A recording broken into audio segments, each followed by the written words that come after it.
All right, Simon, let me put that question to the man in charge of the security, at least in the Uganda police files in the West Nile region, Fande Jonathan Musenguzi. A very good morning to you. Thank you for sparing time to speak to us. What do we know about what happened yesterday from a security perspective? Thank you very much. First of all, as I talk at the moment, the situation is calm, and people are busy handling their lawful businesses. For yesterday was the last day of the campaigns, and in the late evening hours, that's when we encountered some situations whereby some candidates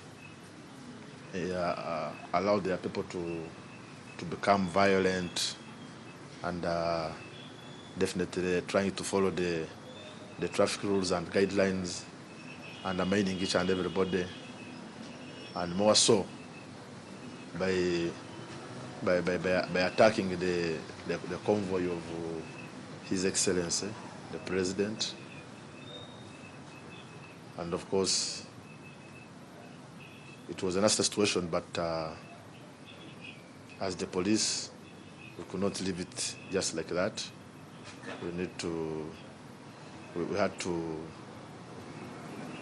find a way of how to clear the roads, and basically the key people who were involved in this, in inciting violence, and definitely, of course, which that amounted even to undermining the person of the president. All that we are yet still in the station trying to see how best we can get a clear brief to the press, because several people were arrested, and of course one person was shot dead. He was got by a stray bullet during the attack of the presidential convoy, because we were trying to clear the roads, and these hooligans were very many and trying to stone at the forces and name it all. So basically, we are trying to see how best we can call all the media and give a statement, a final statement, and of course even our PRO, Afande Kayima, is also waiting for the response from us, whereby we shall be able to tell you the numbers of people arrested and all that information. Okay. There's information coming through that the Honorable Kassiano Wadri and the Honorable Robert Chagulanyi Sentamu are in police custody along with several other MPs. Can you confirm that information? No. Honorable Chagulanyi, at the moment we don't have him. But of course, he's one of our key suspects. And through Honorable Kassiano Wadri, we are still holding him to try to get to know what could have happened to him and how best he could have followed the EC program. And if police tried to divert him, why did he use force to defy our orders? Okay. We also have information that the Honorable Kassiano Wadri has been transferred out of Arua. Can you confirm that? No. We have Honorable Kassiano Wadri with us. And of course, as I told you, we're trying to interrogate him and find out what could have happened, and was it a serious plan that they had in mind to disorganize the campaign as they are coming to the conclusion, or they had a plan against the person of the president? Because it was his team.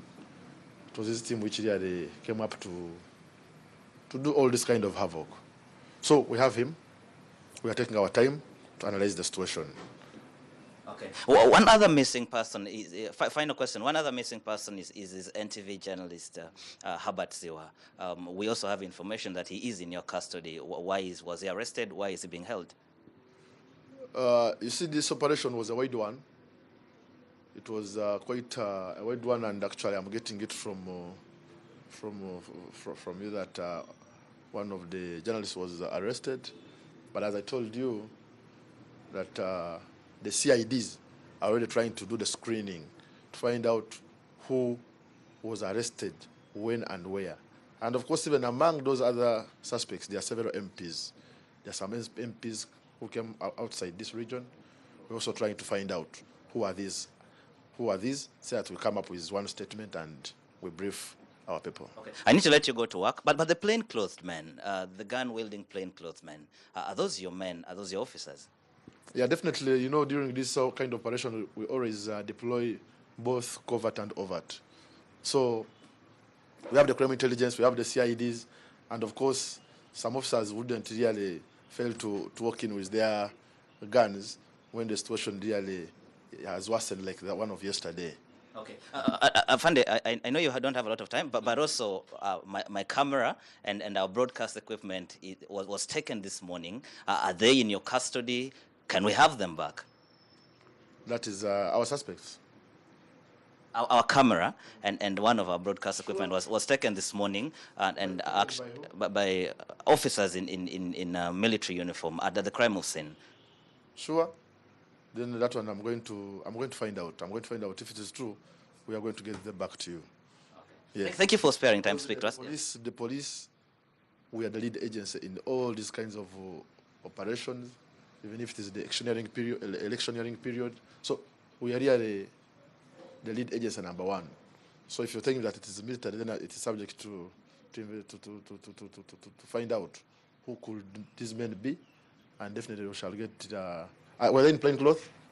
They were in uniform. Actually, my colleague, the cameraman, had to run for his life. One of the officers cocked a gun at him, and one other officer was, one other colleague was grabbed, but again he managed to run away. So I wanted to report the scenarios to you and to report the concern of the press fraternity. I'm going to find out from my team on the ground, and if it's true that that equipment has been confiscated, definitely I'm going to handle. Thank you very much. Thank you for sparing time to speak to us. We'll be getting back to you for more details. All right. All right. Thank you, Simon. That's the man in charge of security in the West Nile region, Fande Jonathan Musenguzi, speaking to us, giving us updates about the situation in the town here. Well, thank you very much, Joseph Sabiti. As we expect more updates coming from Arua, we will give you a comprehensive coverage, bringing you bit by bit of news and